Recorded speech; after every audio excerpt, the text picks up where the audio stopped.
Superstars, how's it going? This is Coach Wood, and we are back, baby, for another amazing week of content. We had a great weekend. Happy Mother's Day, belated Mother's Day to all of the mothers that may be checking out the Before You Go Pro content. Great Mother's Day and our family. But now it's back to business, baby. Today is a great day because we have another great topic to share with you young student athletes, you pro football players that may be tuning into this, you parents of football players, siblings, coaches, the fans out there. We cover it all for you guys. This is where we serve you guys. So welcome to the channel. If you're joining us for the first time, I am your host, Coach Wood. This is the Before You Go Pro channel where we talk football. Today is the weekday huddle, you guys. So the weekday huddle, 10 a.m. Pacific, 1 p.m. Eastern. We get after it. We cover the topics that matter to you. So you guys, today's topic is talking about how guys get left behind, how guys fall under the radar. We've seen it all the time where we're like, man,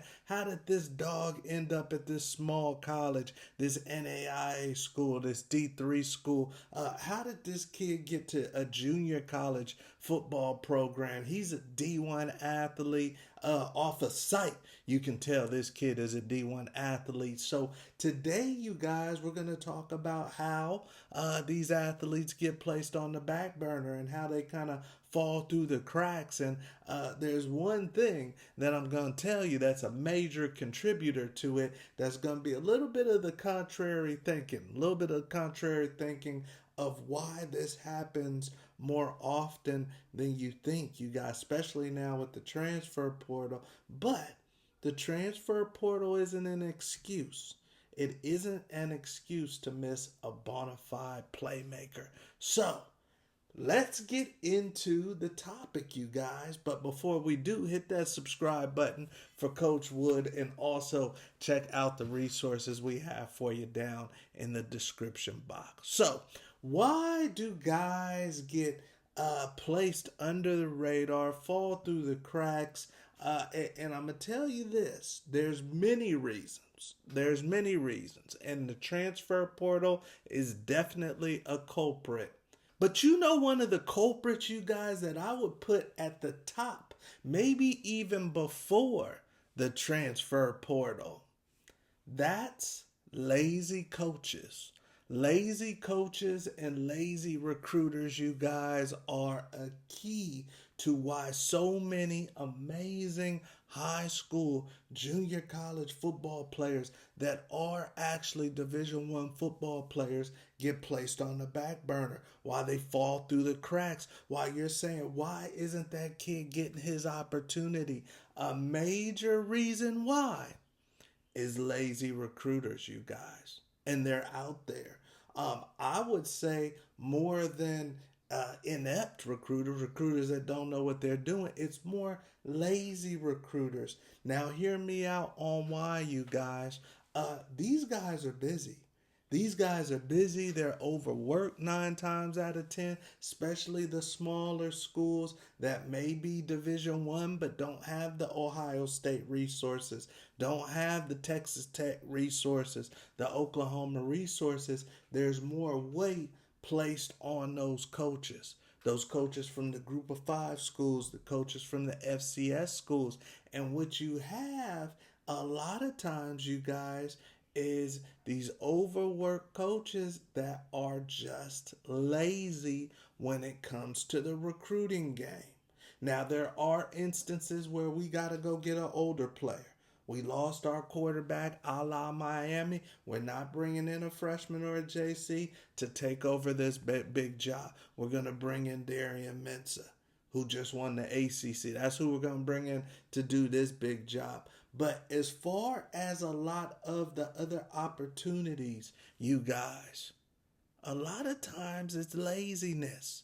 It's laziness. And it's not lazy that these guys aren't working hard. It's not lazy that these scouts, recruiters, and player personnel people aren't digging. They're not doing their job. That's not the lazy I'm talking about. That's a whole nother type of lazy. What I mean by lazy is that I can take this guy right here to fulfill the need that I have.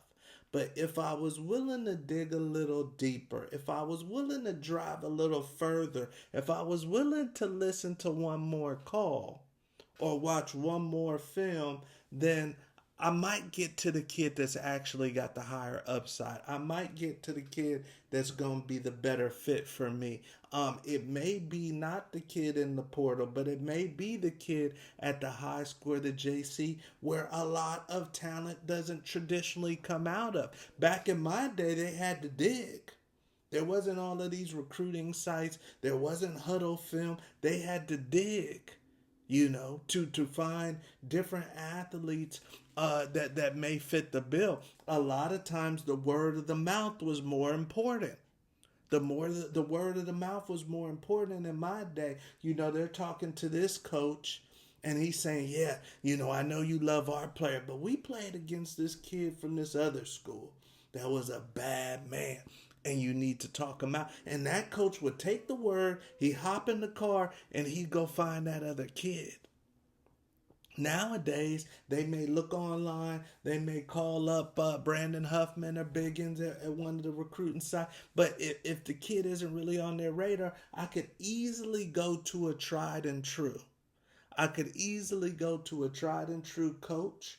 I could easily go to a tried and true relationship that I have with Before You Go Pro and say who you got. I could easily go to a tried and true recruiting publication and look online and just take something easy. Take something that I don't even have to hop in the car for. I could go in the portal and just grab a kid. I could do my grocery shopping in the portal. So a lot of times, you guys, there's the young man that is at the school that maybe doesn't traditionally produce a lot of talent, or maybe he started blossoming a little later in the ball game. He really took off his senior year.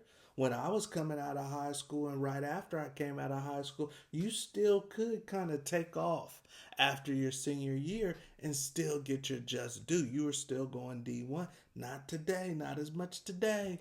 You're going to have somebody stand on the table for you and make some calls today.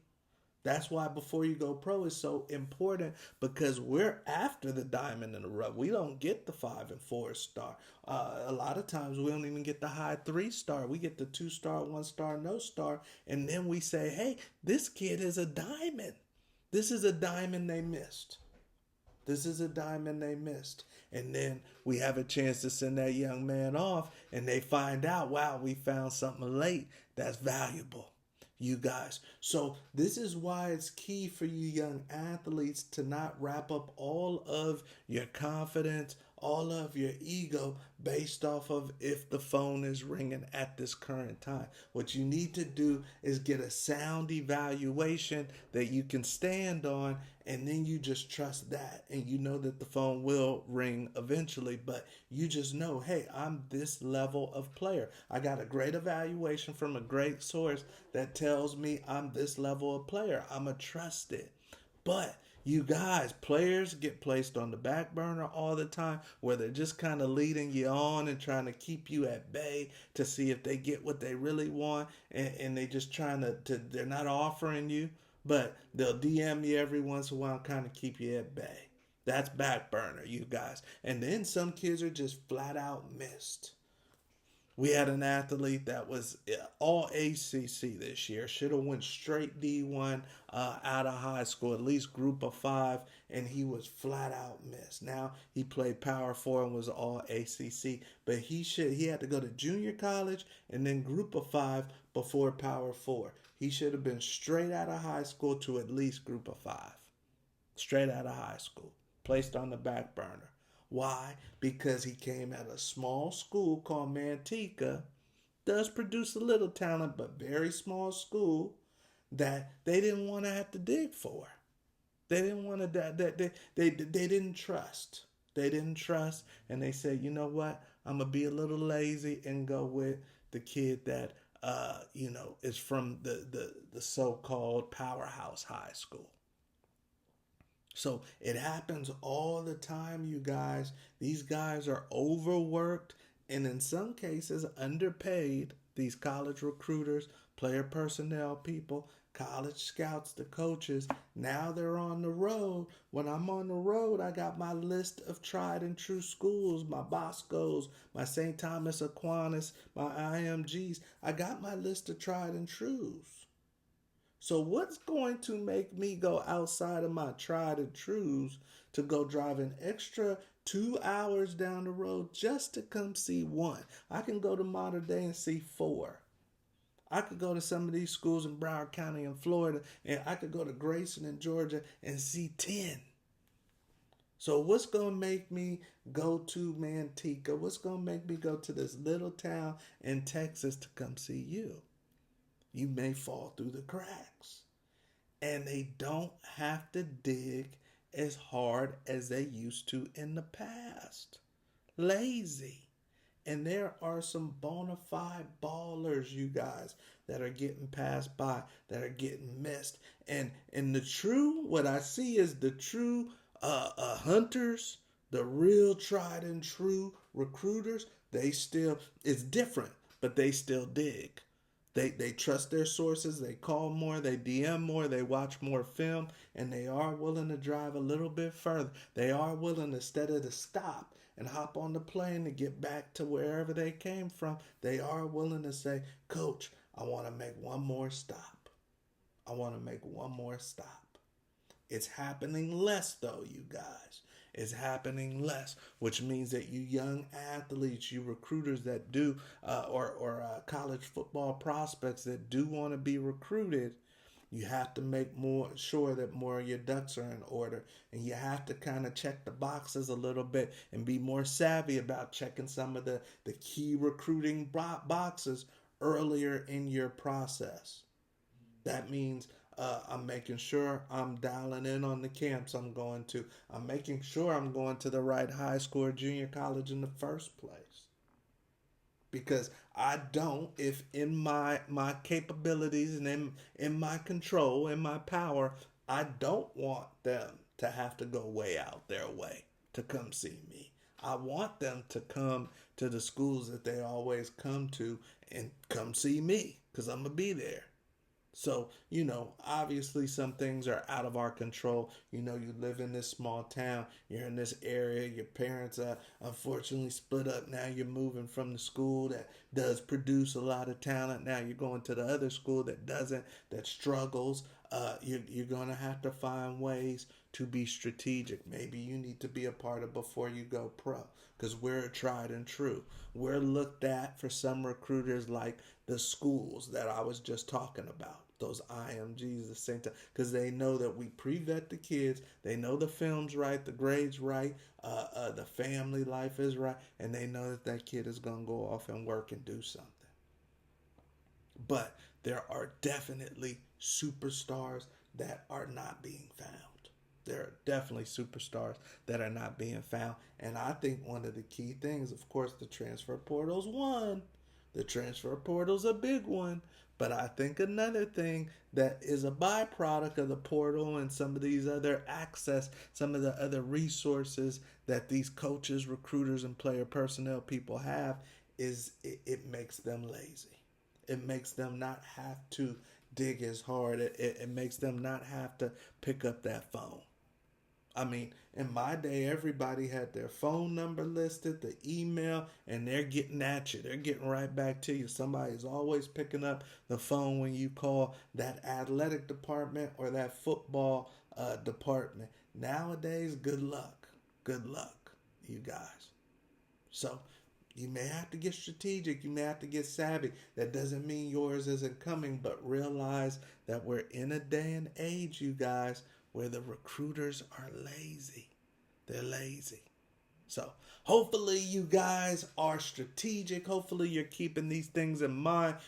Coach Wood is going to bring you what I'm seeing in the industry 20 years in with Before You Go Pro. So we've seen it all. We've seen it all. But right now, that's one of the things that I am seeing is they're not willing to dig as deep. So you have to adjust accordingly. All right. Check out those resources, you guys, that we have for you because it's going to help get you guys to the next level. It's resources that other people don't have, that your competition doesn't have. And then also hit that subscribe button. We're almost to 1,000 subscribers, you guys. I cannot believe it. So excited for that because it means we're reaching more people and serving more people. I'm Coach Wood. I'll see you at the top.